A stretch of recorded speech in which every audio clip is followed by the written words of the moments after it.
Quality और consistent performance के लिए सिर्फ सिल्वर पंप्स एंड मोटर्स, नाम याद रखना. With a stipulation that at least 50% of the cost is funded from bonds, bank loans and PPPs. An allocation of 10,000 crore is proposed in 2025-26. Power sector reforms. We will incentivize electricity distribution reforms and augmentation of intra-state transmission capacity by states. This will improve financial health and capacity of electricity companies. Additional borrowing of 0.5% of GSDP will be allowed to states contingent on these reforms. Nuclear energy mission for Vikasit Bharat. Development of at least 100 gigawatt of nuclear energy by 2047 is essential for our energy transition efforts. For an active partnership with the private sector towards this goal, amendments to the Atomic Energy Act and the Civil Liability for Nuclear Damage Act will be taken up. A nuclear energy mission for research and development of small modular reactors with an outlay of 20,000 crore will be set up. At least 5 indigenously developed small modular reactors will be operationalized by 2033. Shipbuilding. The shipbuilding financial assistance policy will be revamped to address cost disadvantages. This will also include credit notes for shipbreaking in Indian yards to promote the circular economy. Large ships above a specified size will be included in the infrastructure harmonized master list. Shipbuilding clusters will be facilitated to increase the range, categories and capacity of ships. This will include additional infrastructure facilities, skilling and technology to develop the entire ecosystem. Maritime Development Fund.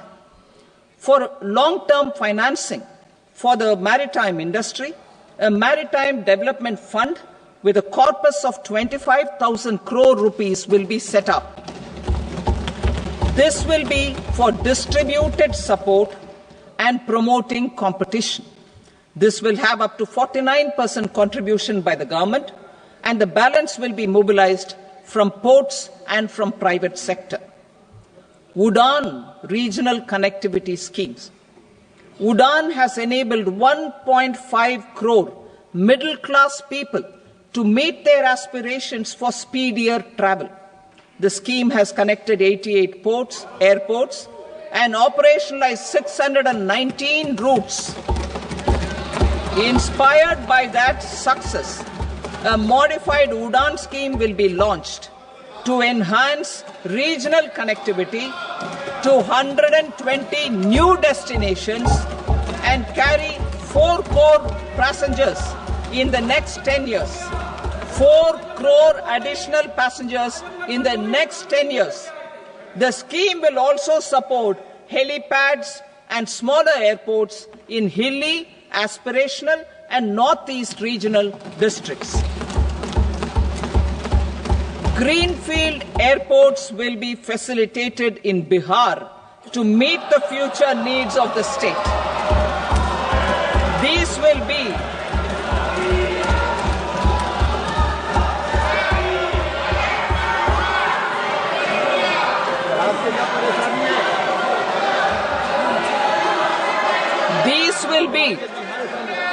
These will be in addition to the expansion of the capacity of Patna Airport and a brownfield airport in Beta.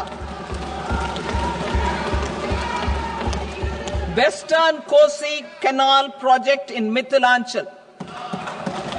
Financial support will be provided for the Western Kosi Canal ERM project, benefiting a large number of farmers, cultivating over 50,000 hectares of land in the Mithilanchal region of Bihar. Mining sector reforms, including those for minor minerals, will be encouraged through sharing of best practices and institutions of a state mining index. A policy for recovery of critical minerals from tailings will be brought out. Under the special window for affordable and mid-income housing, SWAMI, 50,000 dwelling units in stressed housing projects have been completed and keys handed over to home buyers. Another 40,000 units will be completed in 2025, further helping middle-class families who were paying EMIs on loans taken for apartments while also paying rent for their current dwellings. Building on this success, SWAMI Fund 2 will be established as a blended finance facility with contribution from the government, banks and private investors. This fund of 15,000 crore rupees will aim for expeditious completion of another 1 lakh units. PM Gati Shakti data for private sector. For furthering PPPs and assisting the private sector in project planning, access to relevant data and maps from the PM Gati Shakti portal will be provided. Tourism for employment-led growth. Top 50 tourist destination sites in the country will be developed in partnership with states through a challenge mode. Land for building key infrastructure will have to be provided by the states. Hotels in these destinations will be included in the infrastructure harmonized list.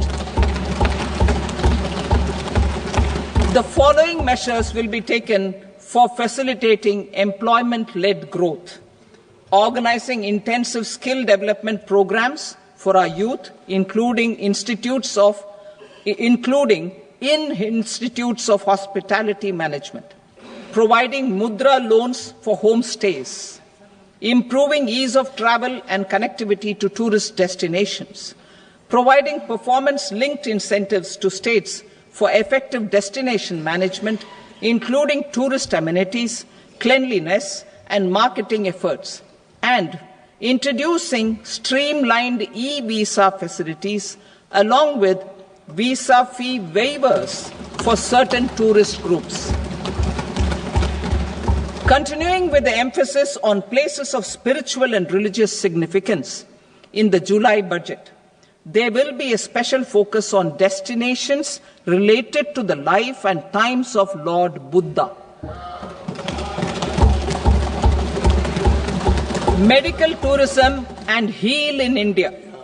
Medical tourism and heal in India will be promoted in partnership with the private sector, along with capacity building and easier visa norms.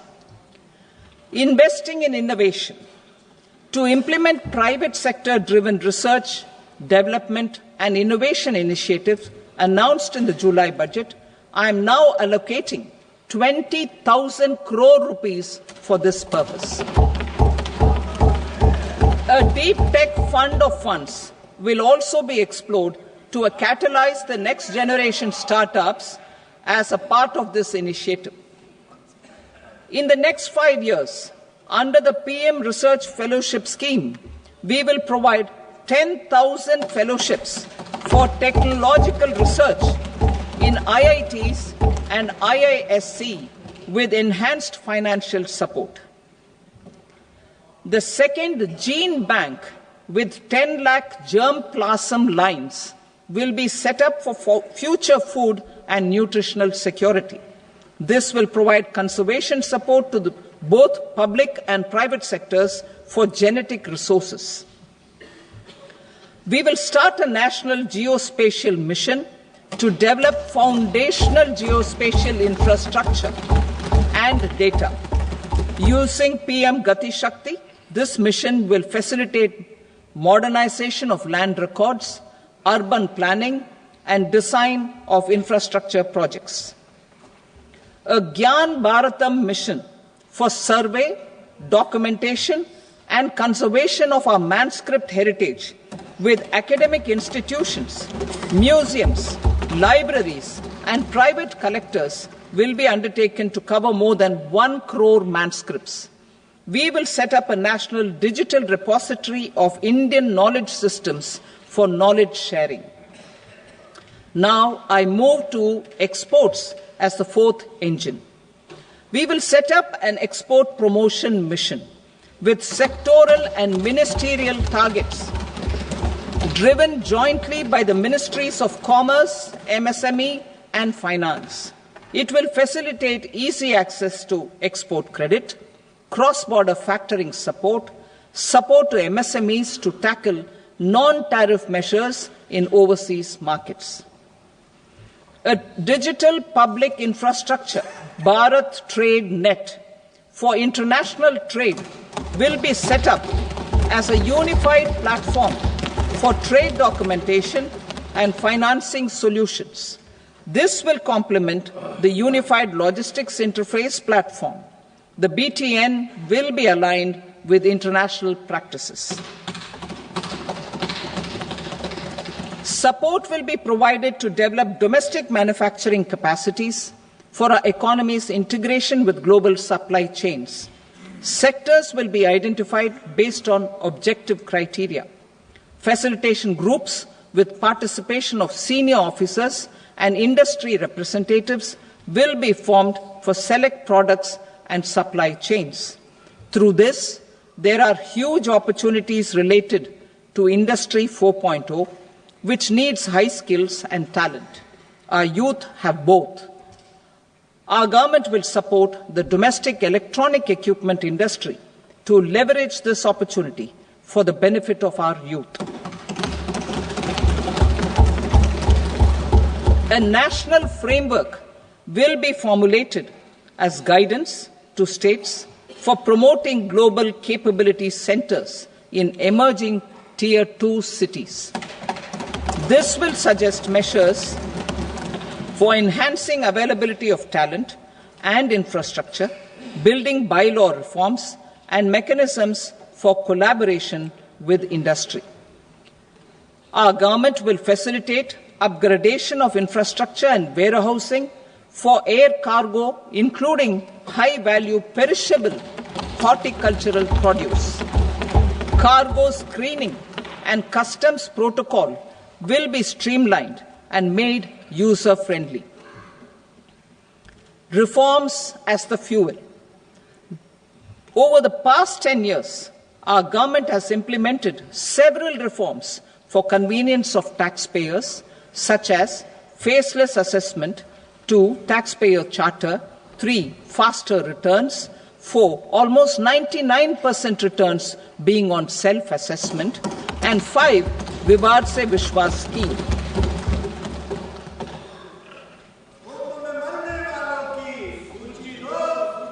Continuing these efforts, I reaffirm the commitment of the tax department to trust first, scrutinize later.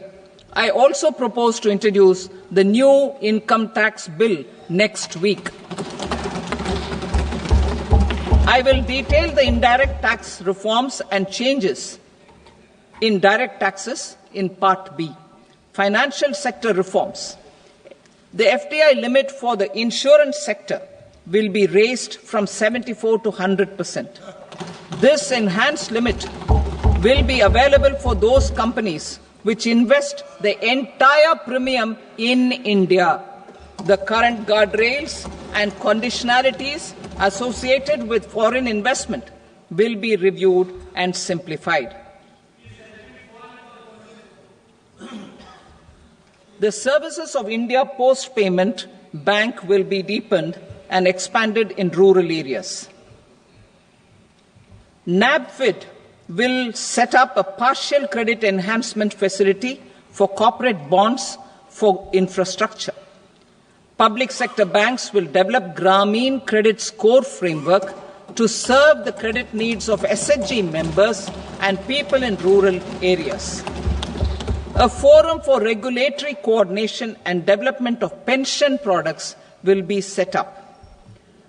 To implement the earlier announcement on simplifying the KYC processes, The revamped central KYC registry will be rolled out in 2025. We will also implement a streamlined system for periodic updating.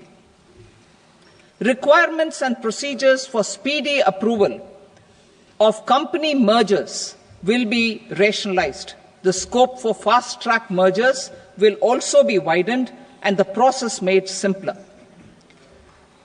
As proposed in the interim budget, we signed bilateral investment treaties with 2 countries in 2024 to encourage sustained foreign investment, and in the spirit of First Develop India, the current model BIT will be revamped and made more investor-friendly. In the last 10 years, in several aspects, including financial and non-financial, our government has demonstrated a steadfast commitment to ease of doing business.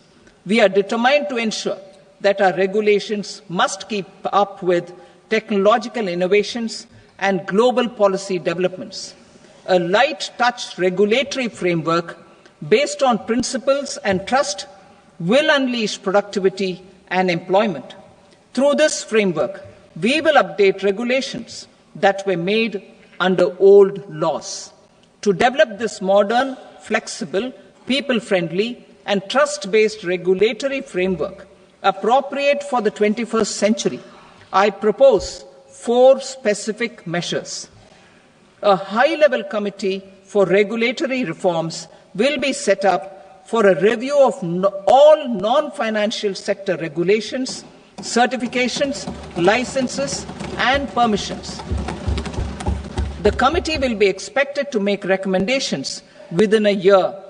The objective is to strengthen trust-based economic governance and take transformational measures to enhance ease of doing business, especially in matters of inspection and compliances. States will be encouraged to join in this endeavour. An investment friendliness index of states will be launched in 2025 to further the spirit of competitive, cooperative federalism. Under the Financial Stability and Development Council, a mechanism will be set up to evaluate impact of the current financial regulations and subsidiary instructions. It will also formulate a framework to enhance their responsiveness and development of the financial sector. In the Jan Vishwas Act 2023, more than 180 legal provisions were decriminalized. Our government will now bring up the Jan Vishwas Bill 2.0 to decriminalize more than 100 provisions in various laws. I now move to fiscal policy. In the July budget, I had committed to staying the course for fiscal consolidation. Our endeavour will be to keep the fiscal deficit each year such that central government debt remains on a declining path as a percentage of the GDP. The roadmap for the next 6 years has been detailed in the FRBM statement. Revised estimates for 2024-25. The revised estimate of the total receipts other than borrowings is 31.47 lakh crore rupees, of which the net tax receipts are 25.57 lakh crore rupees. The revised estimate of the total expenditure is 47.16 lakh crore rupees, of which the capital expenditure is about 10.18 lakh crore rupees. The revised estimate of the fiscal deficit is 4.8% of the GDP. Budget estimates for 25-26. Coming to 25-26, the total receipts other than borrowings and total expenditure are estimated at 34.96 lakh crore rupees and 50.65 lakh crore rupees respectively. The net tax receipts are estimated at 28.37 lakh crore rupees. The fiscal deficit is estimated to be 4.4% of GDP. To finance the fiscal deficit, The net market borrowings from dated securities are estimated at 11.54 lakh crore. The balance financing is expected to come from small savings and other sources. The gross market borrowings are estimated at 14.82 lakh crore rupees. I will now move to Part B. Indirect taxes. My proposals relating to customs aim to rationalize tariff structure and address duty inversion. These will also support domestic manufacturing and value addition, promote exports, facilitate trade, and provide relief to common people. Rationalization of customs tariff structure for industrial goods. As a part of comprehensive review of customs rate structure announced in July 2024 budget, I propose to 1. Remove 7 tariff rates. This is over and above the 7 tariff rates removed in 23-24 budget. After this, there will be only 8 remaining tariff rates, including 0 rate. 2. Apply appropriate cess to broadly maintain effective duty incidence, except on a few items where such incidence will reduce marginally. 3. Levy not more than 1 cess or surcharge. Therefore, I propose to exempt social welfare surcharge on 82 tariff lines that are subject to a cess. I shall now take up sector-specific proposals. To provide relief to patients, particularly those suffering from cancer, rare diseases, and other severe chronic diseases, I propose to add 36 life-saving drugs and medicines to the list of medicines fully exempted from basic custom duty.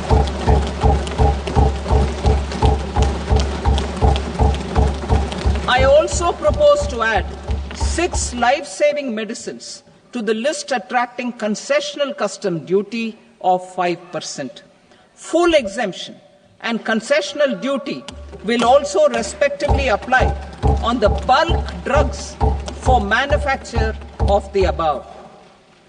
Specified drugs and medicines under patient assistance programs run by the pharmaceutical companies are fully exempt from BCD, provided the medicines are supplied free of cost to the patients.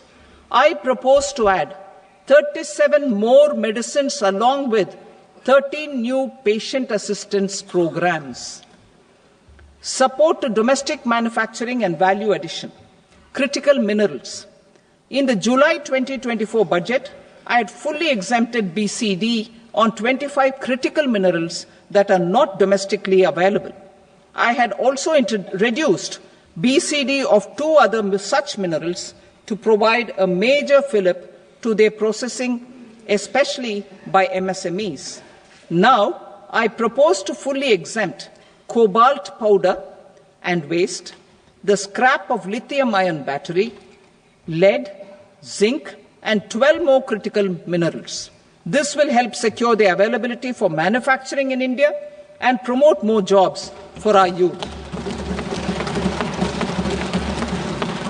To promote domestic production of technical textile products such as agro-textiles, medical textiles, and geotextiles at competitive prices, I propose to add 2 more types of shuttle-less looms to the list of fully exempted textile machinery.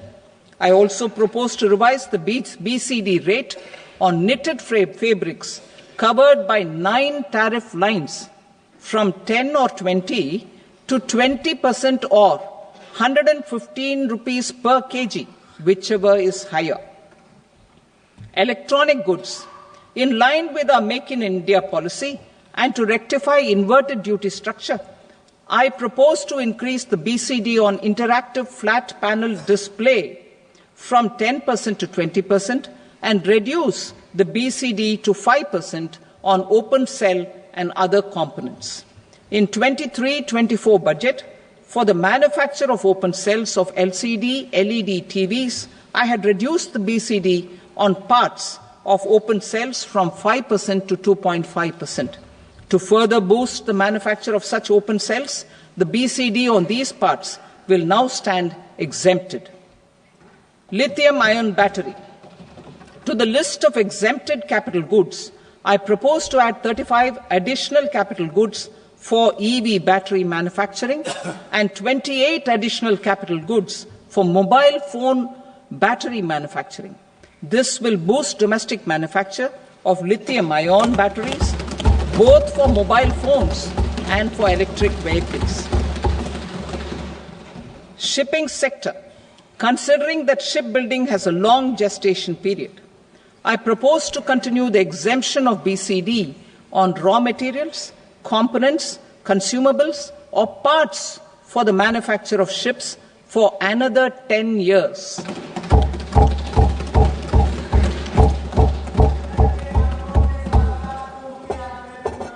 I also propose the same dispensation for shipbreaking to make it more competitive.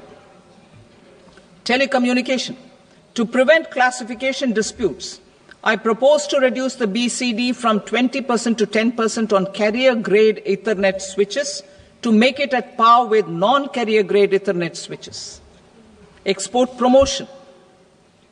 To facilitate exports of handicrafts, I propose to extend the time period for export from 6 months to 1 year, further extendable by another 3 months if required. I also propose to add 9 items to the list of duty-free inputs. Leather sector. I propose to fully exempt BCD on wet blue leather to facilitate imports for domestic value addition and employment.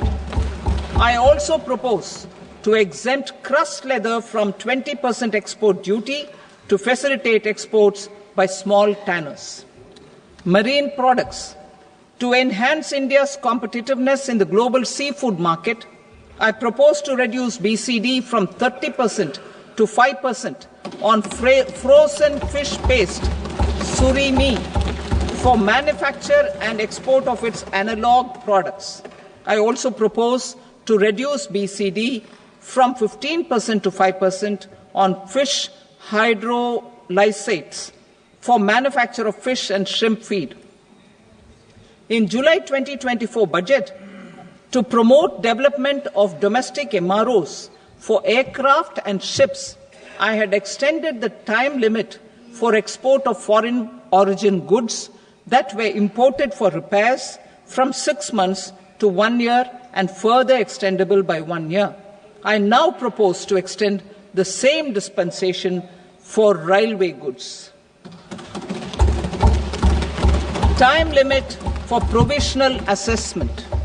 Presently, the Customs Act 1962 does not provide any time limit to finalize provisional assessments, leading to uncertainty and cost to trade. As a measure of promoting ease of doing business, I propose to fix a time limit of 2 years, extendable by a year, for finalizing the provisional assessment.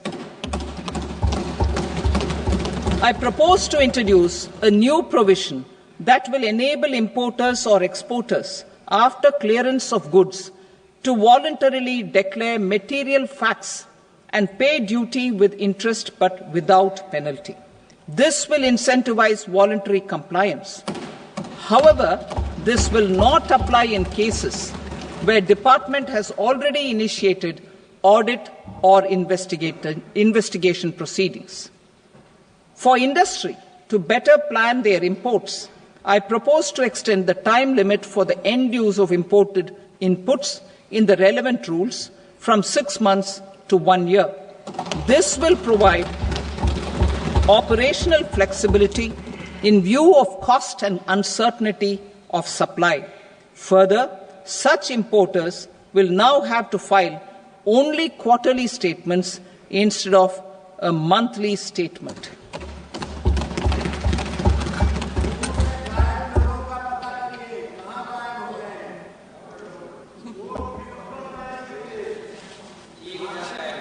I now come to my direct tax proposals.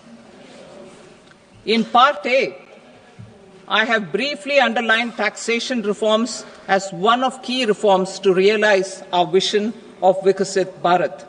In respect of criminal law, our government had earlier ushered in Bharatiya Nyaya Sanhita, replacing Bharatiya Danda Sanhita. I am happy to inform this august House and the country that for new income tax bill will carry forward the same spirit of Nyaya in its drafting as well. The new bill will be clear and direct in text, with close to half of the present law in terms of both chapters and words. It will be simple to understand for taxpayers and tax administrators, leading to tax certainty and reduced litigation. Reforms, however, are not a destination. They are means to achieve good governance for our people and economy. Providing good governance primarily involves being responsive. The Tirukural captures this in verse 542, which reads, "Vaanokki vaazhum ulagallam, mannavan kol nokki vaazhum kudi," meaning, just as the living beings live expecting rains, citizens live expecting good governance. Our government is committed to keeping an ear to the ground and a finger on the pulse and responding while balancing our national building efforts.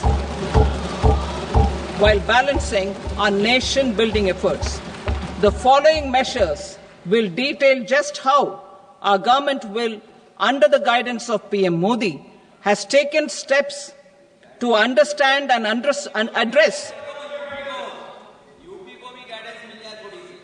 I repeat that sentence, sir. The following measures will detail just how our government, under the guidance of PM Modi, has taken steps to understand and address the needs voiced by our citizens. My tax proposals are guided by this spirit. The objectives of my proposals are as follows. Personal income tax reforms with special focus on middle class. Rationalization of TDS and TCS for easing difficulties. Encouraging voluntary compliance. Reducing compliance burden. Ease of doing business, employment and investment. I will come to my proposal on personal income tax towards the end.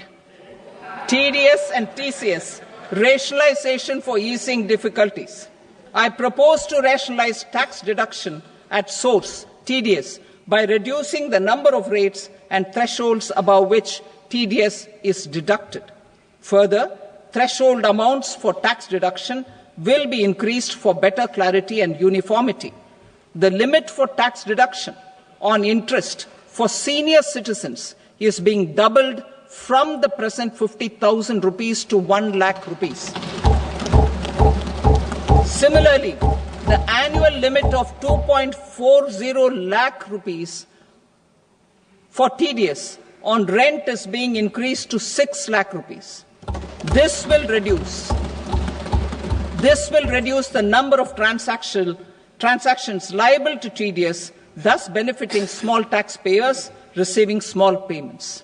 The threshold to collect tax at source, the TCS, on remittances under RBI's liberalized remittance scheme, the LRS, is proposed to be increased from 7 lakh to 10 lakhs. I also propose to remove TCS on remittances for education purposes, where such remittances is out of a loan taken from a specified financial institution. Both TDS and TCS are being applied on any transaction related to sale of goods. To prevent such compliance difficulties, I propose to omit the TCS. I also propose that the provisions of the higher TDS deduction will now apply only in non-PAN cases. In July 2024, the delay for payment of TDS up to the due date of filing statement was decriminalized. I propose to provide the same relaxation to TCS provisions as well. The government under the leadership of Prime Minister Modi believes in Sabka Saath, Sabka Vikas, Sabka Vishwas and Sabka Prayas. In line with this, we brought in updated return facility in 2022 for voluntary compliance by taxpayers who had omitted to report their correct income. Our trust in taxpayers was proved right. Nearly 90 lakh taxpayers voluntarily updated their incomes by paying additional tax. Taking this trust further, I now propose to extend the time limit to file updated returns for any assessment year from the current limit of 2 years to 4 years. I propose to reduce the compliance burden for small charitable trusts and institutions by increasing their period of registration from 5 years to 10 years. It is also proposed that disproportionate consequences do not arise for minor defaults such as incomplete applications filed by charitable entities. Presently, taxpayers can claim the annual value of self-occupied properties as nil only on the fulfillment of certain conditions. Considering the difficulties faced by taxpayers, it is proposed to allow the benefit of 2 such self-occupied properties without any condition. To streamline the process of transfer pricing and to provide an alternative to yearly examination, I propose to introduce a scheme for determining arm's length price of international transaction for a block period of 3 years. This will be in line with global best practices. With a view to reduce litigation and provide certainty in international taxation, the scope of safe harbor rules is being expanded. A number of senior and very senior citizens have very old national savings schemes accounts. As interest is no longer payable on such accounts, I propose to exempt withdrawals made from NSS by individuals on or after 29th August 2024.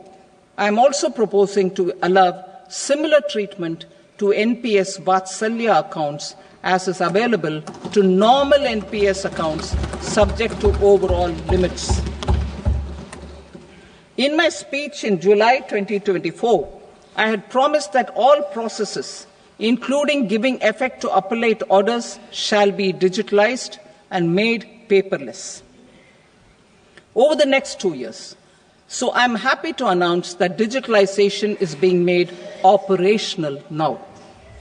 In July 2024, we brought in the Vivad Se Vishwas scheme to resolve income tax disputes pending in appeal. The scheme has received a great response, with nearly 33,000 taxpayers having availed of the scheme to settle their disputes. I have a few proposals to promote investment and employment. It is proposed to provide a presumptive taxation regime for non-residents who provide services to a resident company that is establishing or operating an electronics manufacturing facility. I further propose to introduce a safe harbor for tax certainty for non-residents who store components for supply to specified electronics manufacturing units. Presently, the tonnage tax scheme is available only to sea-going ships. The benefits of existing tonnage tax scheme are proposed to be extended to inland vessels registered under the Indian Vessels Act 2021 to promote inland water transport in the country. Extension for incorporation of startups. We continue to support the Indian startup ecosystem. I propose to extend the period of incorporation by 5 years to allow the benefit available to startups which are incorporated before 1/4/2030. In order to attract and promote additional activities in the IFSC, I am inter alia proposing specific benefits to ship leasing units insurance offices, and treasury centers of global companies which are set up in IFSC. Further, to claim benefits, the cut-off date for commencement in IFSC has also been extended by 5 years to 31/3/2030. Category 1 and Category 2 AIFs are undertaking investments in infrastructure and other such sectors. I propose to provide certainty of taxation to these entities on the gains from securities, to promote funding from sovereign wealth funds and pension funds to the infrastructure sector. I propose to extend the date of making an investment by 5 more years up to 31st March 2030.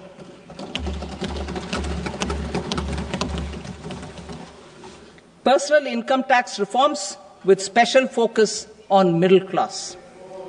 Democracy, demography, and demand are the key support pillars in our journey towards Vikasit Bharat. The middle class provides strength for India's growth. This government, under the leadership of Prime Minister Modi, has always believed in the admirable energy and ability of the middle class in nation building. In recognition of their contribution,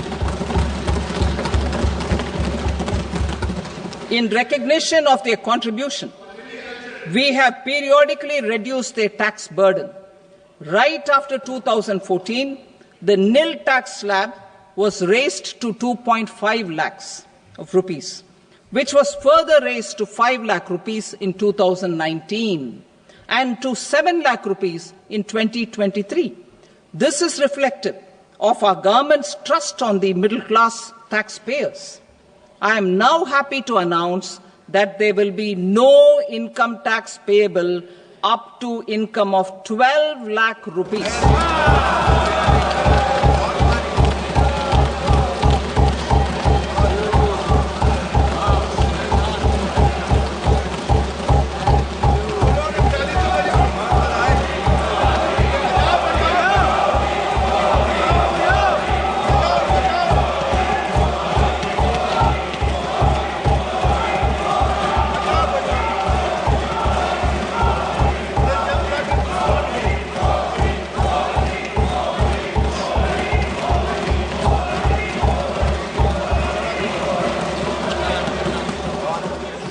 So, average income of 1 lakh per month, other than the special rate income such as capital gains, under the new regime.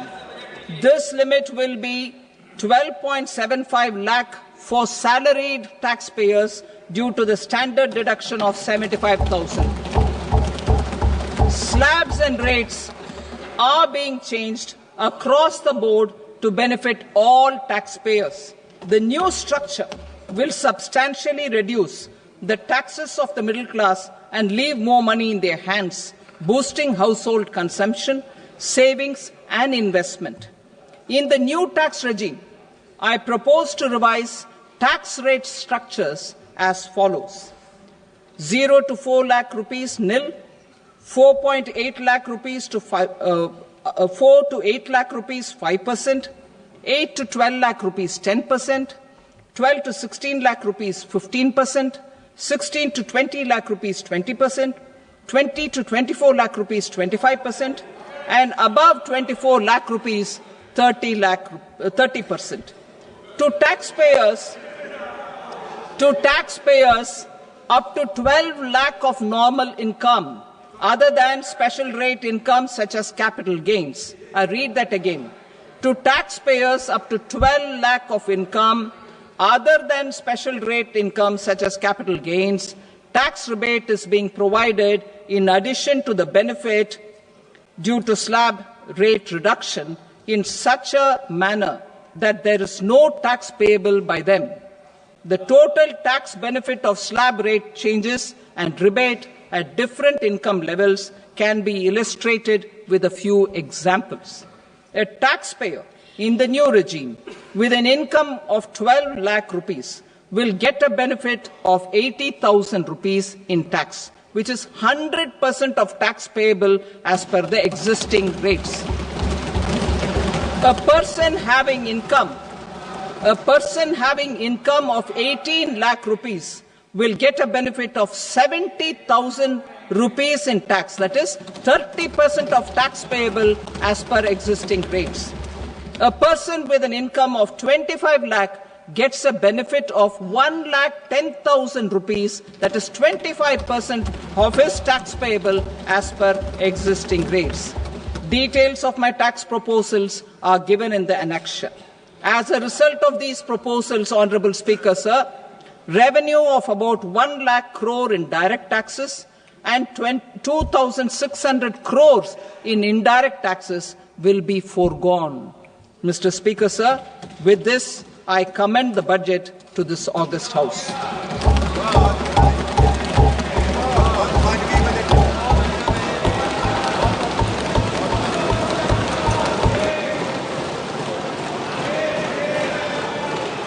Item number 2, Srimati Nirmala Sitharaman.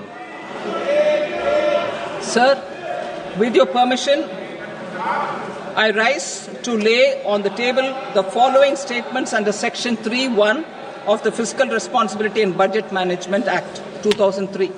Medium-term fiscal policy cum fiscal policy strategy statement and macroeconomic framework statement. Item number 3, Srimati Nirmala Sitharaman. Sir, with your permission, I rise to move for leave to introduce the Finance Bill 2025. प्रश्न ये है कि विधेयक को पुनर्स्थापित करने की अनुमति प्रदान की जाए। जो सदस्य इसके पक्ष में हाँ कहें, जो सदस्य विरोध में ना कहें। मेरे विचार में निर्णय हाँ वालों के पक्ष में हुआ, हाँ वालों के पक्ष में अनुमति प्रदान की जाती है। माननीय मंत्री जी अब विधेयक को पुनर्स्थापित करें।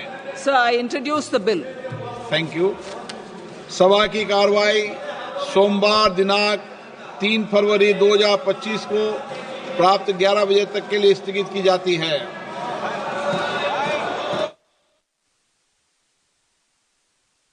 દર્શક મિત્રો, સામે આવી રહ્યા છે ખૂબ જ મહત્વની આશા અપેક્ષાઓ જે ખાસ હતી બજેટને લઈને 4 થી 8 લાખ રૂપિયા સુધીની આવક પર નવા ટેક્સ રિજીમમાં 5% ટેક્સ તમને જોવા મળશે। આ સૌથી મોટા સમાચાર છે। 12 લાખ રૂપિયા સુધીની આવક પર કોઈ ટેક્સ નહીં લાગે। આ બધા જ સમાચારો પણ તમને સ્ક્રીન પર સાથે સાથે બતાવતા રહીએ અને 5% ટેક્સ 4 થી 8 લાખ સુધીની આવક પર નવા રિજીમમાં તમને જોવા મળશે। હજુ પણ આ એનેક્ઝર દોસ્તો વાંચવું સમજવું પડે તેમ છે। આ 12 લાખ રૂપિયા સુધીની આવક પર કઈ રીતે ટેક્સમાં પરિવર્તન હશે નહીં હોય, છૂટ કઈ રીતે મળી રહી છે, સમજવું જરૂરી બને છે। આપણી સાથે અત્યારે સ્ટુડિયોમાં અસીમ મહેતા એસોસિએટ્સના અસીમ મહેતા જોડાઈ રહ્યા છે। આપણી સાથે અત્યારે ફિલહાલ રચના ઇન્ફ્રાના ગિરીશભાઈ રાવલ, તેઓ CMD છે, તેઓ જોડાઈ રહ્યા છે। અસીમ સર જાણીતા CA છે। અસીમ સર, પહેલી તમારી પ્રતિક્રિયા જાણવા માગીશું કારણ કે કન્ફ્યુઝન છે અહીંયા। 12 લાખની વાત થઈ, બીજી તરફ ટેક્સ સ્લેબમાં રેટ્સ જાહેર થઈ રહ્યા છે। અસીમ સર જી, સૌપ્રથમ તો 12 લાખ સુધી જે એક્ઝમ્પશનની વાત છે આપણે એ સમજવું પડે કે કઈ રીતે થાય છે। પહેલી વાત, જે બેઝિક એક્ઝમ્પશન લિમિટ છે 4 લાખ છે। 4 લાખથી પછી તમે જે બાકીનો ડિફરન્સ છે એ રિબેટ તરીકે આપવામાં આવશે। એટલે આ રિબેટમાં કેપિટલ ગેઇન કે જે સ્પેશિયલ રેટે ટેક્સ થાય છે એ ઇન્ક્લુડ નથી। આ સમજવાની વાત છે। બીજી વાત, જે સેલરી ફક્ત સેલરીનું જે આવક આવે છે એમને એક્સેપ્ટ કેપિટલ ગેઇન એમને રિબેટ કરીને 12 લાખ સુધી ટેક્સ એક્ઝમ્પશન થઈ શકશે, જે અત્યારે આપણે 7 લાખ રૂપિયા છે। હવે મારું એટલું જ કહેવું છે કે કેપિટલ ગેઇન ટેક્સને આમાંથી ઓમિટ કરવામાં આવ્યો છે। એટલે કેપિટલ ગેઇન ટેક્સની જો તમારી આવક હશે તો ડિસ્પાઇટ ધ ફેક્ટ કે તમારી 5 લાખની પણ આવક હશે તો તમારે ટેક્સ ભરવાનો આવશે, નંબર 1। નંબર 2, જે આપણી અપેક્ષા હતી કે કેપિટલ ગેઇન ટેક્સમાં ફેરફાર કરશે, કારણ કે ગયા વખતે જે 10%થી 12.5% કરવામાં આવ્યો છે એ આવ્યો નથી। બીજી વાત, જે 1,25,000 સુધી long term capital gain exemption આપવામાં આવ્યો છે એમાં પણ કોઈ ફેરફાર અત્યારે કોઈ ડિક્લેર થયા છે એમાં નથી। ઓફકોર્સ આપણે ફાઇન પ્રિન્ટ વાંચશું એટલે વધારે ક્લેરિટી આવશે। પણ મારી દૃષ્ટિએ જે સેલરી ક્લાસ છે તો જે મિડલ ક્લાસ છે એમના માટે એક મોટું પોઝિટિવ ગણી શકાય। 12,75,000 એટલા માટે કે 12 લાખ સુધીનો રિબેટથી તમારો ટેક્સ 0 થશે અને 75,000 તમારું જે સ્ટાન્ડર્ડ ડિડક્શન છે એ બાદ મળશે। એટલે પ્રેક્ટિકલી ધ પર્સન કે જે સેલરીમાંથી પોતાની ઇન્કમ લે છે એમને 12,75,000 સુધી કોઈપણ જાતનો ટેક્સ ભરવો પડશે નહીં। બીજી વાત, જે ઇન્ટરનલ ટેક્સમાં પણ ફેરફાર કરવામાં આવ્યા છે એ પણ જે ટેક્સની તમારી લાયબિલિટી છે એમાં એક સાઇઝેબલ ફેર કરશે. એ મારા દૃષ્ટિએ બહુ જ એપ્રિશિએબલ સ્ટેપ ગણી શકાય. લોકોના હાથમાં ડિસ્પોઝેબલ અમાઉન્ટ રહે એ કરવા માટેનું જે આપણી ડિમાન્ડ હતી ડેફિનેટલી ક્યાંક ને ક્યાંક પાર્શિયલી પણ સેટિસ્ફાઈ થતી દેખાઈ રહી છે. પણ અસીમ સર, હજુ પણ એક કન્ફ્યુઝન હું ફરીથી ક્લિયર કરવા માંગુ છું. જી. શું આ ટેક્સ 12 લાખની આવક પર ટેક્સ નથી તેનો મતલબ એ થયો કે આપણે ચૂકવવાનો જ નથી, કે પહેલાં ચૂકવવાનો છે અને પછી પરત મળશે, અને જે ટેક્સ સ્લેબ આપણે બતાવી રહ્યા છીએ એ પહેલાં પ્રમાણે TDS પણ જશે, બધી જ પ્રક્રિયા બરાબર રહેશે, પણ પછી કેલ્ક્યુલેશન થઈ જાય, રિટર્ન ફાઇલ થઈ જાય, પછી એ રિબેટ તરીકે આવશે? શું તમે એમ કહેવા માંગી રહ્યા છો? ના, એવું નથી. ટેક્સ ભરવાનો નહીં આવે. જ્યારે આપણે રિટર્ન ભરતા હોઈએ છીએ ત્યારે એમાં રિબેટનો એક કોલમ આવે છે. દાખલા તરીકે મારો ટેક્સ ભરવાનો થાય છે 70,000 રૂપિયા અને મને રિબેટ 70,000 મળે છે, તો મારી ટેક્સની લાયબિલિટી 0 આવશે. બેઝિક લિમિટ ન વધારવા પાછળનું કારણ એ છે કે જો બેઝિક લિમિટ વધારવામાં આવે યશભાઈ, તો જે ટેક્સ રિટર્ન ભરે છે એ ટેક્સ રિટર્ન ભરવાનું બંધ થઈ જાય. એટલે તમારી ઇન્કમ ટેક્સેબલ ઇન્કમ એટલે 4 લાખ થતી હોય તો એના ઉપર તમારી જો ઇન્કમ થતી હોય તો તમારું રિટર્ન ભરવું મેન્ડેટરી છે. પણ જ્યારે તમે તમારું ઇન્કમ ટેક્સનું કેલ્ક્યુલેશન કરો છો ત્યારે તમારું ટેક્સ પેએબલ લિમિટ આવે છે અને પછી સેક્શનમાં એમાં રિબેટ મળે છે. એટલે તમારી નેટ લાયબિલિટી 0 થઈ જાય છે. પરંતુ તમારી ઇન્કમ 12 લાખથી ઉપર જાય છે તો પછી તમારો સ્લેબ 4 લાખથી ગણવામાં આવશે. આ એક વસ્તુ બહુ જ ક્લિયર છે. જેમની ઇન્કમ 12 લાખ સુધી છે એમને રિબેટ મળશે. એ ઇન્કમમાં કેપિટલ ગેઇનનું કોન્ટ્રીબ્યુશન, એમાં કેપિટલ ગેઇનની જે આવક છે એ ઇન્ક્લુડ થશે નહીં, એ સ્પેશિયલ રેટ જ ટેક્સ થશે. આ વસ્તુ બહુ જ ક્લિયર સમજવાની જરૂર છે. એટલે એવું માનીને ચાલવું કે મારી 12 લાખની ઇન્કમ છે ને હું ટોટલ ટેક્સમાંથી બહાર નીકળી ગયો, એ કદાચ ભૂલભેરું ગણાશે. સે ફોર એક્ઝામ્પલ, મારી ઇન્કમ 15 લાખની થાય છે તો મને રિબેટ નહીં મળે, મારી ઇન્કમ પહેલેથી જ ગણવામાં આવશે. એટલે પ્યોરલી 12 લાખની ઇન્કમ જેની થાય છે એમને ટેક્સ ભરવાનો આવશે નહીં, માત્ર capital gain special rate tax થશે. ઓકે, એટલે આ કન્ફ્યુઝન ક્લિયર કર્યું. 12 લાખથી ઉપર જો આવક હોય તો પછી 4 લાખ, 8 લાખ, 10 લાખ જે સ્લેબ છે એ પ્રમાણે ટેક્સ ગણાતા 12 લાખથી 1 રૂપિયો પણ ઉપર આવક હોય તો આ પ્રમાણે ટેક્સ કેલ્ક્યુલેટ થશે અને ચૂકવણી કરવાની થશે. પરંતુ 12 લાખથી નીચેની આવક પર કોઈ ટેક્સ નથી તેવી પ્રાથમિક અત્યારે વિગત આપણને સામે આવતી જોવા. જી પ્લીઝ. કેપિટલ ગેઇન જો તમારો હશે, ઇવન 12 લાખથી ઓછી ઇન્કમ હશે તો પણ કેપિટલ ગેઇન ઉપર તમારે 12.5% લોંગ ટર્મનો અને શોર્ટ ટર્મનો 20% ટેક્સ ભરવો પડશે. આ ક્લેરિટી દરેક આપણા રોકાણકારો અને દરેક ટેક્સ પેયરે સમજી લેવાની જરૂર છે. બિલકુલ. હવે મહત્વની જાહેરાતોમાં સૌથી પહેલાં તો ખાસ ઇન્ફ્રાસ્ટ્રક્ચર પર ફોકસ જે છે તે આપણને જોવા મળેલું છે. આપણી સાથે ગિરીશભાઈ પણ જોડાયેલા છે. સર, સ્વાગત આપનું પણ. બજેટને લઈને જાહેરાતો થઈ, સરકારનું ફોકસ આ વખતે ટુરિઝમ અને ઇન્ફ્રાસ્ટ્રક્ચર બંને પર છે. એલોકેશન જે છે તે કરવામાં આવ્યા છે. ગિરીશભાઈ, પહેલાં તો તમે બજેટને જે કંઈ પણ જેટલું પણ આપણને સમજમાં આવ્યું, તાત્કાલિક પહેલું તમારું રિએક્શન જે બજેટની સ્પીચ આપણે સાંભળી છે તેના પરથી. બજેટમાં જુઓ તો ઇન્ફ્રાસ્ટ્રક્ચરમાં કંઈ એટલું મોટું એલોટમેન્ટ નથી કે જે હોવું જોઈએ. માની લો કે આપણે 25 લાખ કરોડનું બજેટ છે અને એની અંદર તમે 1 લાખ રૂપિયા ગણો, 1 લાખ કરોડ ગણો તો 2.5% જેટલું થાય. પણ આવડા મોટા દેશમાં જ્યારે આપણે વિકાસશીલ હોઈએ તો ઇન્ફ્રાસ્ટ્રક્ચરમાં આટલું બજેટ એ ઘણું ઓછું કહેવાય. કારણ શું છે કે ઇન્ફ્રાસ્ટ્રક્ચરની અંદર જે કોઈ પ્રોજેક્ટો કરવામાં આવી રહ્યા છે એમાં તો આના પોતાના પણ ઇન્ડિપેન્ડન્ટ ફંડો છે, અથવા તો વર્લ્ડ બેન્કોની અથવા તો નાબાર્ડ, એશિયન બેંક, એ લોકોની લોનો પણ હોય છે. એટલે દેખાય ઘણું મોટું આમ, પણ હવે એની અંદર સરકાર ડાયરેક્ટ ઇન્વોલ્વમેન્ટ કેટલું કરે છે અને એનાથી કંઈ ઇન્ફ્રાસ્ટ્રક્ચર સેક્ટરમાં જે રૂટિંગ છે એ પ્રમાણે જ ઘણા ઇન્ફ્રાસ્ટ્રક્ચર સાથે રિલેટેડ માણસોને આમાં કંઈ બહુ ઝાઝું જે મતલબ જેસે તે સ્થિતિ જોવા હોય એવું મને લાગે છે. ઓકે, હવે ટેક્સની વાતની સાથે સાથે સરકારે 6 મહત્વના મુદ્દાઓ જે છે તે ખાસ બનાવ્યા હતા, જેમાં પહેલું હતું ખેડૂતો, એગ્રીકલ્ચર, બીજું હતું MSME, ત્રીજું હતું રોકાણ, ઇન્વેસ્ટિંગ ઇન પીપલ અને ઇન્ફ્રાસ્ટ્રક્ચર અને સમગ્ર દેશ માટે એવી વાત એમણે કરી હતી. ચોથું હતું એક્સપોર્ટ, પાંચમું હતું ઇન્કમટેક્સ અને ત્યારબાદનો મુદ્દો. આ બધા જ મુદ્દાઓને જોતા આ બજેટ પર પહેલી પ્રાથમિક પ્રતિક્રિયા અસીમ સર તમારા તરફથી. કોશિશ કરવામાં આવી છે દરેક મુદ્દાઓને સ્પર્શવાની, પણ જે પ્રકારે એક એક્સપેક્ટેશન હતી, મિડલ ક્લાસ આશા અપેક્ષા રાખી રહ્યો હતું, બાકી બધી સ્થિતિઓને જોતા શું આ બજેટને ખાસ કહી શકાય કે હા લોકો ખુશ જરૂર થશે અને જે દિશામાં ભારતને આગળ વધવું છે સરકારે કોશિશ કરી છે પણ લોકો કઈ રીતે પરસીવ કરશે તે સમજવું ખાસ જરૂરી છે. સૌપ્રથમ તો જ્યારે પણ બજેટ રજૂ કરવામાં આવ્યું છે ત્યારે જીઓ પોલિટિકલ સિચ્યુએશનને પણ ધ્યાનમાં રાખવી પડતી હોય છે કારણ કે એટલું અનસર્ટન અત્યારે ઇન્ટરનેશનલ માહોલ છે કે એવરી ડે આપણને કંઈક નવા ન્યૂઝ આવે છે કે જે ને એમાંથી આપણે ભારતની ઇકોનોમી પણ બાકાત રહી શકતી નથી. સવાલ એ છે કે ડેફિનેટલી એનાઉન્સમેન્ટ ઘણા સારા દેખાઈ રહ્યા છે. પ્રાઇમરલી મારું એટલું જ કહેવું છે કે ગયા મતલબ જે જુલાઈ મહિનામાં બજેટ રજૂ કરવામાં આવ્યું ત્યારે 11,11,000 કરોડના ઇન્ફ્રા સ્પેન્ડિંગ કેપેક્સ માટેના પ્રોવિઝન કરવામાં આવ્યા હતા. પણ આપ જાણો છો પ્રમાણે લગભગ 68% સુધી જ આપણે એને એચીવ કરી શક્યા. દેટ મીન્સ કે જે કેપેક્સ કરવું જોઈએ, કેપિટલ એક્સપેન્ડિચર થવા જોઈએ એ થયા નથી અને આપણે ઇન્ડસ્ટ્રીમાં થોડું સ્લોડાઉન જોઈ રહ્યા છીએ. અને બહુ મહત્ત્વની વસ્તુ એ છે કે ગયા વખતના સ્પેન્ડિંગ ઓછી થવાથી કરંટ યરના ડેવલપમેન્ટ ઉપર પણ એની ઇફેક્ટ થતી હોય છે. એટલે ઓફકોર્સ બજેટમાં આપણે પ્રોવિઝન કરીએ છીએ પણ એ સ્પેન્ડ થાય એ પણ જરૂરી છે. બીજી વાત મારે એટલું જ કહેવું છે કે અત્યારે સોશિયલ જે એક્સપેન્સીસ છે કે જે વેલફેર એક્સપેન્સીસ છે અને અનફોર્ચ્યુનેટલી ફ્રીબીઝ શબ્દ વાપરું છું કે ફ્રીબીઝના કારણસર લગભગ એ આખું જીડીપીનો 1% ખાઈ જાય છે તમે જો માર્ક કરતા હો તો. ડિસ્પોઝેબલ પૈસા હાથમાં આવે છે અલગ વસ્તુ છે પણ એનાથી પ્રોડક્ટિવિટીને પણ અસર પડતી હોય છે. પણ ઇટ ઇઝ નાવ આપણે જોઈએ છે કે દરેક ઇલેક્શનમાં એ વસ્તુ આપણને જોવા મળી રહી છે. 12 લાખ સુધીના જે અત્યારે ટેક્સના એક્ઝમ્પશન આપવાની વાત છે હું માનું ત્યાં સુધી ડેફિનેટલી એક સાય ઓફ રિલીફ ગણી શકાય.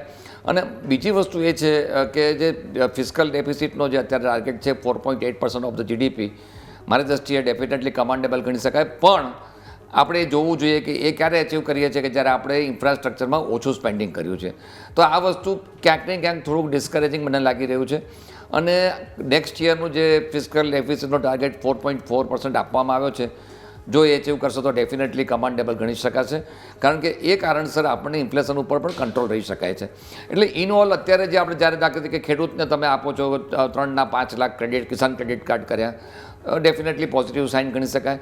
બીજી એક મહત્ત્વની વસ્તુ છે કે આપણા આટલા જે બજેટના આઉટલે છે એમાં તમે જોશો તો ગ્રેજ્યુઅલી ડેફિનેટલી એગ્રીકલ્ચરનું કોન્ટ્રીબ્યુશન વધતું ચાલ્યું છે. પણ જે રીતે આપણે ભારત દેશને એક એગ્રીકલ્ચર ડોમિનન્ટ ઇકોનોમી કહેતા હોઈએ છીએ એ પ્રમાણમાં આપણું કોન્ટ્રીબ્યુશન હજી પણ ઘણું સારું છે, ઓછું છે રાધર. અને એની પ્રોડક્ટિવિટી લેન્ડની પ્રોડક્ટિવિટી પણ ઓછી આવી છે.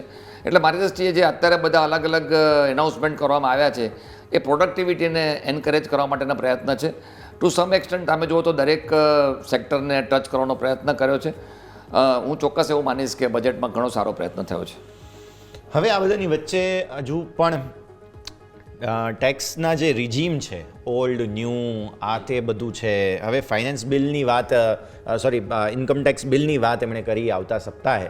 શું તમને એવું લાગે છે અસીમ સર કે હવે જલ્દી જ જે ન્યૂ ટેક્સ સિસ્ટમ છે આપણી ઓલ્ડ ટેક્સ સિસ્ટમ છે આપણી તેને અબોલિશ કરવામાં આવી શકે આ ઇન્કમ ટેક્સ બિલમાં? જો બહુ પ્રેક્ટિકલી વાત કરો તો જે રીતે ન્યૂ રિઝીમને ફોકસ કરવામાં આવી રહ્યું છે અને જ્યારે પણ કોઈ પણ ટેક્સપેયર પોતાની ઓલ્ડ રિઝીમ અને ન્યૂ રિઝીમના ટેક્સ કેલ્ક્યુલેટ કરતા હોય છે અને આપ જાણો છો પ્રમાણે જે સેલરીનામાંથી ઇન્કમ મેળવે છે એમના માટે દરેક વર્ષે પોતાનું જે રિઝીમ છે ચેન્જ કરવાની ઓપ્શન છે. પરંતુ જે રીતે ન્યૂ રિઝીમમાં બેનિફિટ થઈ રહ્યા છે અને ઓલ્ડ રિઝીમમાં તમે જુઓ તો જે પણ જાતના ડિડક્શન છે એમાં કોઈ પણ જાતનો ફેરફાર નથી કર્યો. અને આ વસ્તુ મેં પહેલાં પણ કહી હતી કે જૂના રિઝીમને એબોલિશ નથી કરી પણ એ એવું અનવાયેબલ થઈ ગયું છે કે લોકો નવા રિઝીમમાં જ જવાના છે પહેલી વાત. એટલે એ બહુ ફોરગોન કન્ક્લુઝન છે કે જૂનું જે રિઝીમ છે ધીમે ધીમે પોતાનું નેચરલ ડેથ તરફ જતું રહેશે. વાત છે નવા ઇન્કમ ટેક્સ કોડની તો અત્યારે જે બધા સેક્શનો છે આ તમે જુઓ તો એવરી ટાઈમ એમાં એડિશન કરવામાં છે. It has become very complicated અને એ કારણસર ઇન્ટરપ્રિટેશનના ઘણા બધા પ્રશ્નો ઊભા થાય છે અને બીજું લિટિગેશનનું પુષ્કળ થાય છે. નવું ટેક્સ રિઝીમ જે અત્યારે નાણામંત્રીશ્રીએ પ્રપોઝ કર્યું છે કે અમે નેક્સ્ટ વીકમાં રજૂ કરીશું એમાં જે અત્યારના સેક્શન છે એમાં લગભગ 50% ઘટાડો થશે. તો એક સિમ્પ્લિફાઈડ કરવાનો ચોક્કસ પ્રયત્ન છે પણ મારું એટલું જ કહેવું છે કે સિમ્પ્લિફાઈડ કરતાં કોમ્પ્લિકેટેડ ના થઈ જાય એવું આપણે ઈચ્છીએ છીએ અત્યારે. બિલકુલ, તો સિમ્પ્લિફાઈ કરવામાં કોમ્પ્લિકેટ ન થાય તેના પર આપણા સૌ કોઈનું ફોકસ જે છે તે અહીંયાથી ખાસ બનેલું રહેવાનું છે. હું મહત્ત્વની મુદ્દાઓ અત્યાર સુધીમાં છે તે હું ખાસ દર્શક મિત્રો તમને કહી દઉં. ખાસ તો 12 લાખ રૂપિયા સુધીની જે કોઈ પણ આવક હોય તેમાં નવા ટેક્સ રિજીમમાં તમને જે છે તે ટેક્સ શૂન્ય થતો જોવા મળી રહ્યો છે. એના ઉપર જો ટેક્સ હોય તો તેમાં 4, પછી 8, 12 એ પ્રમાણેના જે ટેક્સ સ્લેબ છે તે પ્રમાણેની ચૂકવણી કરવાની થાય. ભાડા પર તમને જે છે તે ખાસ જે TDS લાગતો હતો તેમાં લિમિટ વધારવામાં આવી છે. આ એક મહત્વપૂર્ણ મુદ્દો અહીંયાથી ખાસ ધ્યાન રાખો. અને સાથે સાથે ફર્ટિલાઇઝર અને બાકી બધા જ પર હજુ પણ એક્શન બનતું જોવા મળી શકે તેમ છે. ગિરીશભાઈ, તમારા પાસે આવીએ. સરકારે લોકો પાસે એને એક જે આપણે કહીએ ને કે એક આવક એક્સ્ટ્રા હોય, સરપ્લસ રોકડ રકમ રહે, તેની કોશિશ અહીંયાથી ખાસ કરી છે સરકારે. આ જે નિર્ણય લીધો છે તેનાથી આના કારણે થઈને સિસ્ટમમાં, દેશમાં જે એને એક આપણે જે એક શબ્દ હું નામ ભૂલી ગયો જેને કહેવામાં આવે છે ડિસ્પોઝેબલ ઇન્કમ. યસ, સો ડિસ્પોઝેબલ ઇન્કમ અને એક એક્સ્ટ્રા લિમિટ પૈસાની હોય લોકો પાસે, તેવી કોશિશ સરકારે કરી છે. ગિરીશભાઈ, કઈ રીતે સમજવું જોઈએ આ જે સરકારનો નિર્ણય છે તેને, અને આના કારણે થઈને ઇન્ફ્રાસ્ટ્રક્ચર પર સરકારના સ્પેન્ડિંગમાં કોઈ અસર તમને લાગે છે કે પડી હોઈ શકે? સર, એક તો અમને જે જાહેરાત કરી એ બહુ આવકારદાયક છે, પણ એ લોઅર મિડલ ક્લાસ સુધીની છે. લોઅર મિડલ 12 લાખ સુધીની ઇન્કમવાળો અત્યારે કોઈ મિડલ ક્લાસમાં ગણાય, પણ એને લોઅર મિડલ ક્લાસ ગણી શકાય. કારણ કે અપર મિડલ ક્લાસ બધા 12 લાખમાં એટલે મંથલી 1 લાખ રૂપિયા સુધીની આવકના લોકો એ ગણાય નહીં. હવે રહી વાત ડિસ્પોઝેબલ ઇન્કમની, પણ સરકારનું એ સ્ટેન્ડ હવે ફ્યુચર ઇન્ફ્લેક્શન અને ફ્યુચર GST એસ્કેલેશન કે 2-4 નવી આઇટમો, આમ તો GSTમાં દહીં દૂધ સુધી બધું જોડી દીધું છે, પણ છતાંય કદાચ ગ્રીન ઓક્સિજન નામનું એક કંઈક નવું લઈ આવે. હવે કહી શકાય એવું નથી કે હવા એકલી ફ્રી છે કે પાણી એકલું ફ્રી છે. કદાચ એની અંદર પૈસા લઈ આવે તો સરવાળે શું થાય કે લોકોના ખિસ્સામાં જે પૈસા છે એ ડાબા હાથે આપીને જમણા હાથે પાછા લઈ લેવાના. હું તમને એક દાખલો આપું કે તમે ટેરિફ ઉપર મેક માય ટ્રીપમાં હોટલ બુક કરાવો તો 3000 રૂપિયા હોટલનું ટેરિફ હોય, બીજી હોટલનું 4000 રૂપિયા હોય, પણ 3000 રૂપિયાવાળી હોટલમાં ઇન્ક્લુડ બ્રેકફાસ્ટ ન કરેલો હોય, એટલે તમારી પાસેથી બાકીના પૈસા બીજી રીતે લઈ લેવામાં આવે. એવું ન બને, કારણ કે અત્યાર સુધી સરકારોનો એક ટ્રેન્ડ છે. આ વસ્તુ 2009માં જ્યારે મનમોહન સિંહજીએ જ્યારે ડિક્લેર કર્યું ત્યારે એવું કીધું કે લોકોની પાસે પૈસા હોવા જોઈએ. હવે લોકોની પાસે તમે આપો છો ખરા, તમને દાખલા તરીકે ભાઈ તમારું એક સેલરી પેકેજ તમારી કંપની 50 લાખ રૂપિયાનું કરતી હોય, પણ એમાં 25 લાખ રૂપિયા તો હાઉસ રેન્ટના જ કાપી લેતા હોય, તો તમારી ઇન્કમ એ પ્રમાણે ઘટી જવાની છે. એટલે આમાં કેટલું થાય એ આપણને હવે આવનારું ભવિષ્ય કે છે. નંબર 2 કે ખેતીની અંદર જે આપવામાં આવે છે સબસિડી આપવામાં આવે છે, અને સબસિડીથી કોઈ સબસિડી એટલે વન ટાઈપ ઓફ એક જાતનું આપણે ગુજરાતીમાં દાન કે જે કંઈ કહીએ એ હોઈ શકે, પણ એનાથી એગ્રીકલ્ચરલ ગ્રોથ નથી થતો. એગ્રીકલ્ચરલ ઇન્ફ્રાસ્ટ્રક્ચર કે ગામડાઓ સુધી રોડ, રસ્તા કે વેરહાઉસીસ બનાવવા જોઈએ, કે એગ્રીકલ્ચરમાં R&D થવું જોઈએ. તમે આપણી ખરેખર દુનિયાના દેશ કરતાં આપણી પાસે જે એગ્રીકલ્ચરલ ગ્રોથ પ્રોડક્શન રેશિયો જે છે ઘણો ઓછો છે. એટલે એને એગ્રીકલ્ચરમાં હું જો ત્રીજું મેં જોયું કે AIમાં પાલી 500 કરોડ રૂપિયા તો આપણે રિવરફ્રન્ટ જે બનાવીએ ને એનો 8મો ભાગ નથી. હવે આખા દેશ માટે જ્યારે ટેકનોલોજીની બાબતમાં પૈસા ખર્ચવામાં આવે ત્યારે આપણી સરકારો બહુ પાછા પગલાં કરતી હોય છે, અને જ્યારે પબ્લિક જ ઇન્ટેલિજન્સ નહીં હોય તો આપણે પાછળ રહી જઈએ એ વાતમાં કોઈ શક મને લાગતો નથી. બિલકુલ. હવે આવો આપણી સાથે ચર્ચા માટે જોડાઈ રહ્યા છે અહીંથી ખાસ અગ્રણી, એક તો ખાસ અને ભારતીય જનતા પાર્ટીના ખૂબ જ જાણીતા ચહેરા એવા વિજયભાઈ રૂપાણી રાજકોટથી સીધા આપણી સાથે જોડાઈ રહ્યા છે. વિજયભાઈ, આપને મારો અવાજ આવી રહ્યો છે? બિલકુલ. તો પહેલાં તો ખૂબ ખૂબ આભાર સાહેબ, સમય ફાળવીને અમારી સાથે જોડાયા. ખૂબ જ મહત્વપૂર્ણ જાહેરાત કરી છે. 12 લાખ રૂપિયાથી ઓછી જેમની ઇન્કમ છે, આવક છે, તેમને માટે ટેક્સ માટે, અને સાથે સાથે અન્ય જે ખેતીલક્ષી અને ખાસ એક્સપોર્ટ માટે સરકારનું ફોકસ બની રહ્યું છે. તમે કઈ રીતે જુઓ છો આ બજેટને, વિજયભાઈ?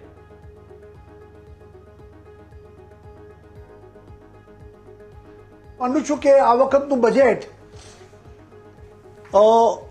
મધ્યમ વર્ગ, કિસાનો અને ખેડૂતો માટે, યુવાનો માટેનું બહુ મહત્વનું બજેટ બન્યું છે. કારણ કે મધ્યમ વર્ગના લોકોને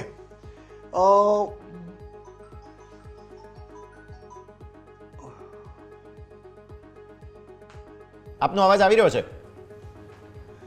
12 લાખ રૂપિયા સુધીની જે જી એમને એટલે આમાં મને ઓલા ટીવી ઉપરથી એનો વધારે અવાજ આવે છે, તમારો અવાજ બહુ ધીમો આવે છે.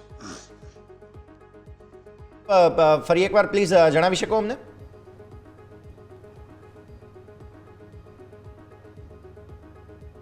જી, મને લાગે છે કદાચ વિજયભાઈ આપને અવાજ મારો હવે બરાબર આવતો હોય તો આપણે ફરી એકવાર તમારા પાસેથી બજેટની પ્રતિક્રિયા જાણી લઈએ. જી જી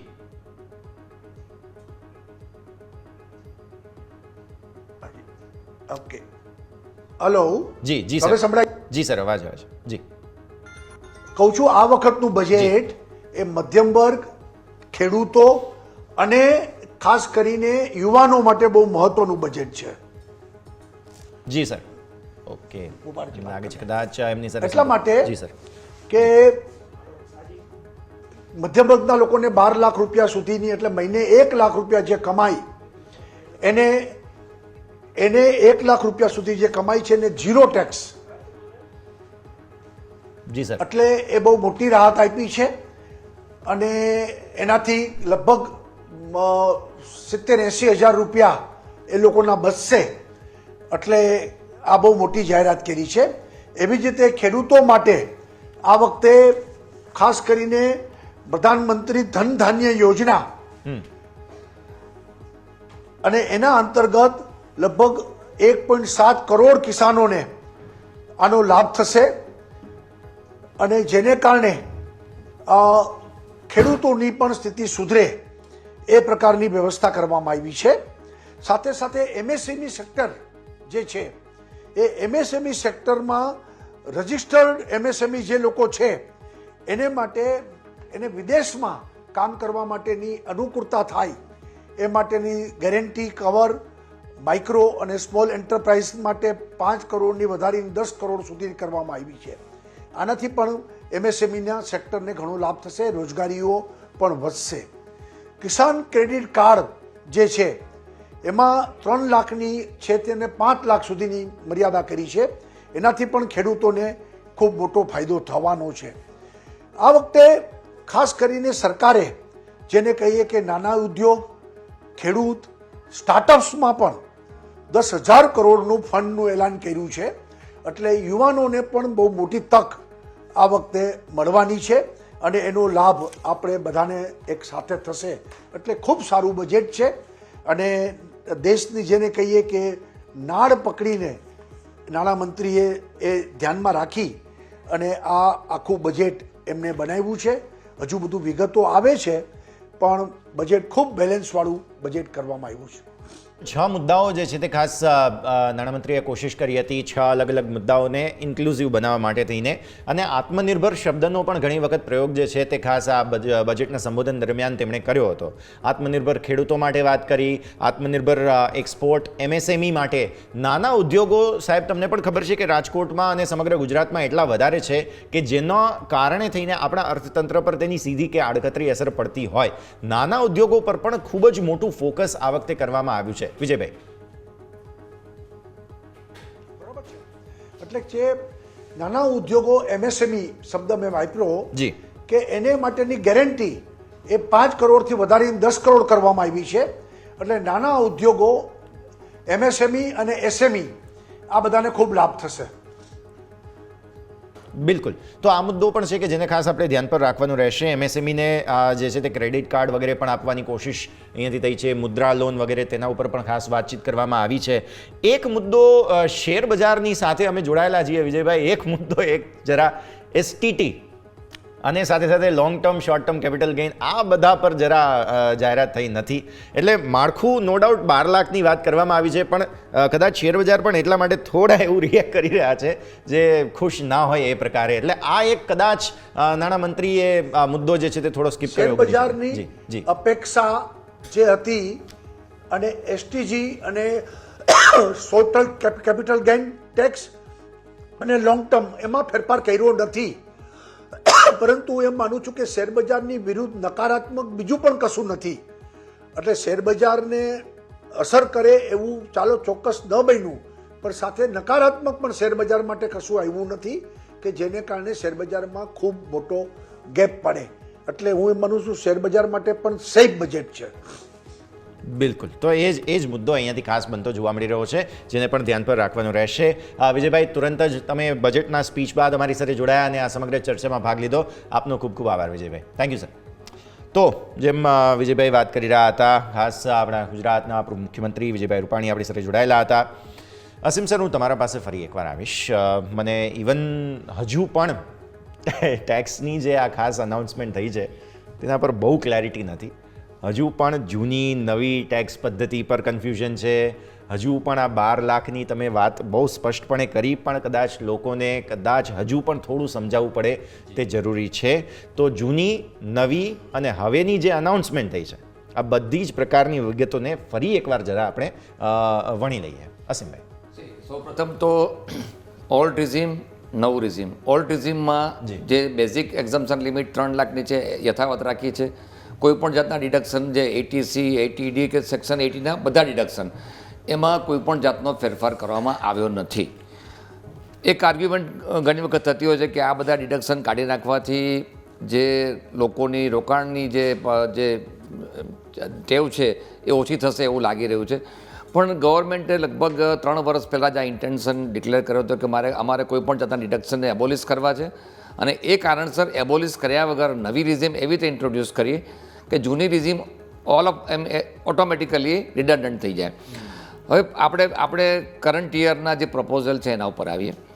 અત્યારે 2 વસ્તુ છે કે જે તમારી ઇન્કમ તો 4 લાખ સુધી એક્ઝમ્પ્ટેડ છે. 4 લાખથી ઉપર જશે એટલે ટેક્સેબલ થઈ જવાની છે. પણ 12 લાખ સુધીના જે ઇન્કમ ઉપર જે પણ ટેક્સ થશે એ ટેક્સ રિબેટ તરીકે બાદ મળવાનો છે. એટલે સમજી લો કે મારે 12 લાખની ઇન્કમ છે ને હું રિટર્ન નહીં ભરું એવું જો કોઈ માનતું હોય તો એ ભૂલ ભલેરું છે. રિટર્ન ભરવાનું છે અને તમારે રિબેટ માગવાનું છે, પહેલી વાત. બીજી વાત, 12 લાખથી ઉપર જો તમારી ઇન્કમ જાય છે તો તમે રિબેટ માટે એલિજિબલ થતા નથી. તમારો ટેક્સ 4 લાખથી ગણાશે અને જે સ્લેબ એપ્લિકેબલ છે એ પ્રમાણે ટેક્સ ગણવામાં આવશે. અને એ ટેક્સમાં પણ સ્લેબમાં ઘણો બધો ફેરફાર કરવામાં આવ્યો છે. એટલે ઇફેક્ટિવલી ઊંચી ઇન્કમ જે છે મોર દેન 20 lakhs એમને પણ ટેક્સમાં ફાયદો થવાનો છે. મારા મત પ્રમાણે જે 10 લાખ સુધીની એક્ઝમ્પશનની વાત હતી એની જગ્યાએ 12 લાખ થઈ ગયું છે. પ્યોરલી વન્સ અગેન રિપીટ કરું છું કે આમાં કેપિટલ ગેઇન નથી આવતું. કેપિટલ ગેઇન માટેનો જે 12.5% જે ટેક્સ રેટ છે એ એપ્લિકેબલ થવાનો છે, ભલે તમારી ઇન્કમ 10 લાખની હશે તો પણ. બીજી વાત, જે 1,25,000નું એક્ઝમ્પશન કેપિટલ ગેઇનમાં લોંગ ટર્મમાં છે એ યથાવત રાખેલું છે. એટલે સમજી લો કે તમારો 1,25,000નો કેપિટલ ગેઇન ટેક્સ થતો છે પર્ટિક્યુલર ઇક્વિટીમાંથી, તો એ તમને પૂરેપૂરો એક્ઝમ્પ ગણાશે. એટલે આખી સિસ્ટમમાં એવું છે કે 12 લાખ આપણે સીધું બોલી જઈએ કે 12 લાખ સુધી કોઈએ ટેક્સ નથી ભરવાનો તો ડેફિનેટલી એ ભૂલ ભરેલું. કારણ કે લિમિટ 4 લાખની છે. 12 લાખ સુધીના ટેક્સ ઉપર રિબેટ મળવાની છે. પર્ટિક્યુલરલી સેલરી જેમાંથી ઇન્કમ જે મેળવે છે એમને સ્ટાન્ડર્ડ ડિડક્શન તરીકે 75,000 રૂપીસ બાદ મળશે. એટલે 12,75,000 સુધી જે એની income salary except capital gain હશે એમને ઇન્કમ ડેફિનેટલી ટેક્સ ફ્રી થઈ જશે બિકોઝ ઓફ ધી રિબેટ. હવે આ 12 લાખની વાતમાં કેપિટલ ગેઇન જો હોય તો એ તમે કહ્યું તેમ 12.5%. કેપિટલ ગેઇનમાં એલટીસીજી, એસટીસીજી સર બંને આવી ગયા? જી, બંને આવી ગયા. એ બંને રીતે તમારે શોર્ટ ટર્મ ઉપર 20% અને લોંગ ટર્મ ઉપર 12.5% ટેક્સ ભરવો પડશે.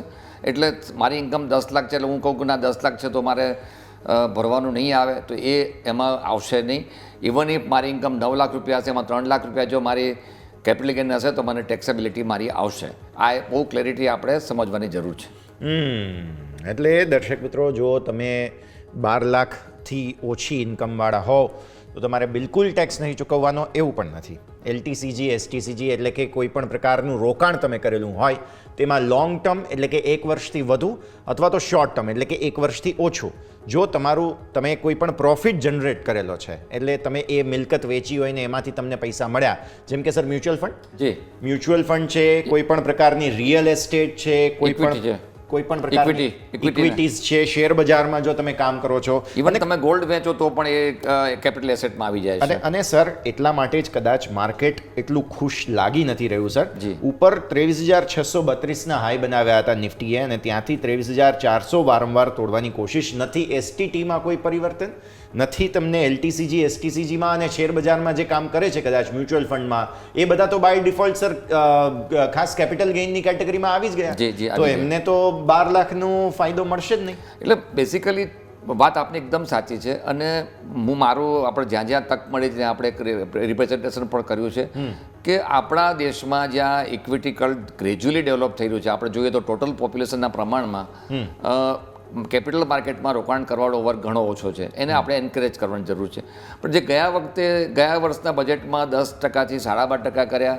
હવે બીજી વાત મારે એ કહેવી છે કે જે એસટીટી છે, તો આપણે ખ્યાલ હશે કે જ્યારે કેપિટલ ગેન એસટીટી ઇન્ટ્રોડ્યુસ થયો ત્યારે કેપિટલ ગેનને એબોલિશ કરવામાં આવ્યો તો એના અવેજીમાં આવ્યું હતું. અત્યારે આપણે એસટીટી પણ ભરીએ છીએ અને આપણે કેપિટલ ગેન ટેક્સ પણ ભરીએ છીએ. ગયા વર્ષની જે એસ્ટિમેટ ટોટલ ઇન્કમ હતી એ લગભગ 22,000 કરોડ હતી એસટીટીમાંથી. કરંટ યરમાં ડિસેમ્બર સુધી લગભગ 44,000 કરોડ ગવર્મેન્ટને મળેલા છે પૈસા. એટલે ઘણી વખત એવું થાય છે કે જ્યાંથી તમને ફંડ મળે છે તમે વધારે પેનલાઇઝ કરો છો. મારી દ્રષ્ટિએ આને થોડું સ્ટ્રીમલાઇન કરવાની જરૂર હતી અને 1.25નો જે કેપિટલ ગેન લોંગ ટર્મ કેપિટલમાં એક્ઝમ્પશન છે એ 5 લાખ સુધી કરવાની જરૂર હતી, જે મટીરિયલાઇઝ થયું નથી. એટલે એ સ્ટેટસ કો રાખ્યું છે. કદાચ થોડું ડિસઅપોઇન્ટમેન્ટ એ લેવલે ચોક્કસ ગણી શકાય. ટૂંકમાં ગુજરાતીઓને ફાયદો નહીં મળે, કેમ કે શેર બજારમાં ગુજરાતી લોકો જે છે તેમની સંખ્યા સૌથી વધારે છે અને ગુજરાતી લોકોને આનો ફાયદો ઓછો મળશે એવું હાલની સ્થિતિને જોતા લાગી રહ્યું છે. ઓબ્વિયસલી ફાઇન પ્રિન્ટ્સ હજુ આપણે સમજવાની છે. ઘણું બધું એનેક્ઝરની જે વાત કરી હતી મેમે, એ કદાચ એનેક્ઝર અહીંયા સામે આવી જાય તો હજુ પણ થોડી મજા આવે. પણ ગિરીશભાઈ, સ્વાભાવિક છે જેમ તમે શરૂઆતમાં કહી રહ્યા હતા,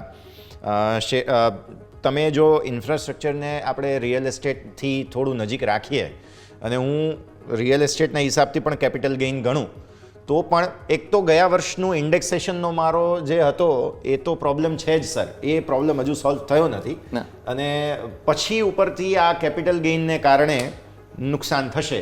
એ સર હું આવું તમારા પાસે. ગિરીશભાઈ, પહેલાં તમારા પાસેથી સમજી લઈએ કેમ કે આ મુદ્દો જરા સમજમાં નથી આવી રહ્યો, એટલે આનાથી લાભ નુકસાન થોડું તમારા એંગલથી પણ સમજાવો છો. જુઓ ચિરાગભાઈ, એક તો બંને આપે જે કહ્યું કે ઇન્ફ્રાસ્ટ્રક્ચર અને રિયલ એસ્ટેટ, જી, એ બંને એક નથી પણ થોડા નજીકના છે.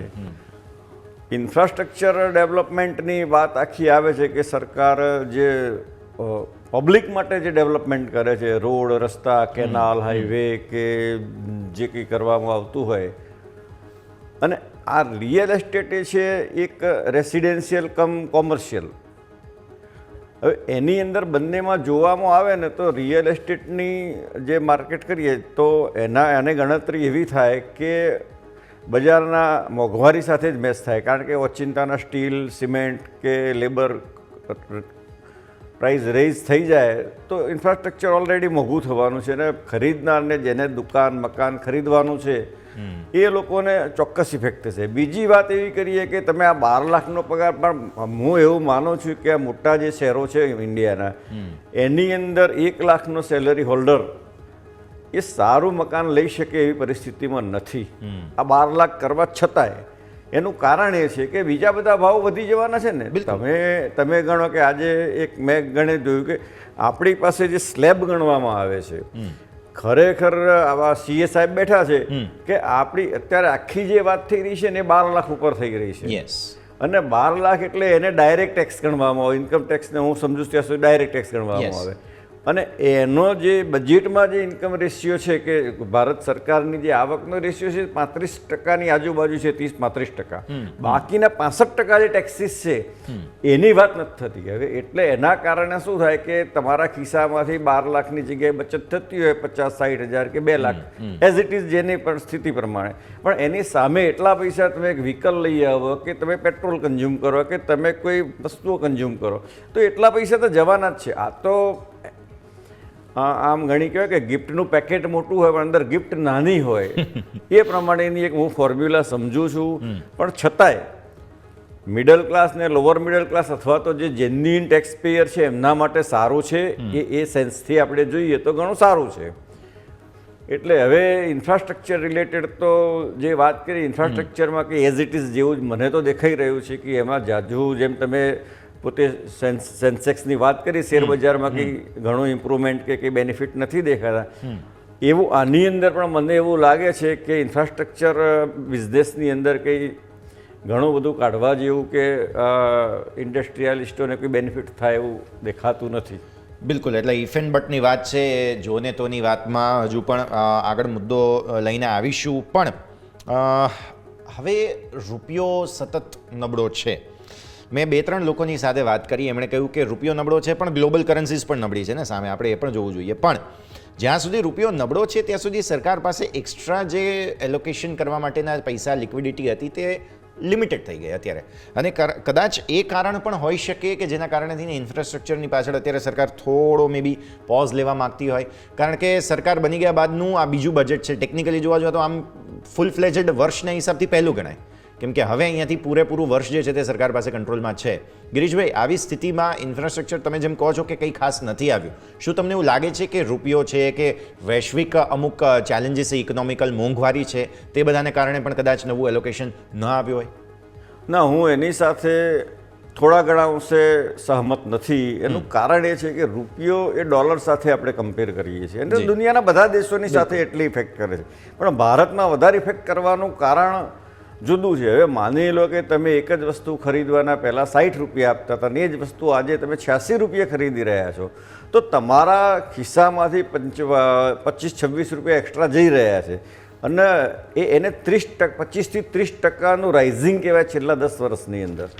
હવે આપણી પાસે મેઇનલી જે આપણું ઇમ્પોર્ટ પોર્શન છે, ઇમ્પોર્ટ પોર્શનની સામે જે આપણે ચૂકવી રહ્યા છીએ કોઈ પણ જે કરન્સી કે જે કંઈ, તો એને આપણે વધુ પૈસા ચૂકવી રહ્યા છે. માની લો કે પહેલાં 60 રૂપિયા હતા અને 100 રૂપિયાનું બેરલ આવતું હતું ક્રૂડ ઓઇલનું, તો આપણને 600 રૂપિયા 6000 રૂપિયા પડતું હતું. આજે એ જ બેરલ આપણને 8600 રૂપિયા પડે છે.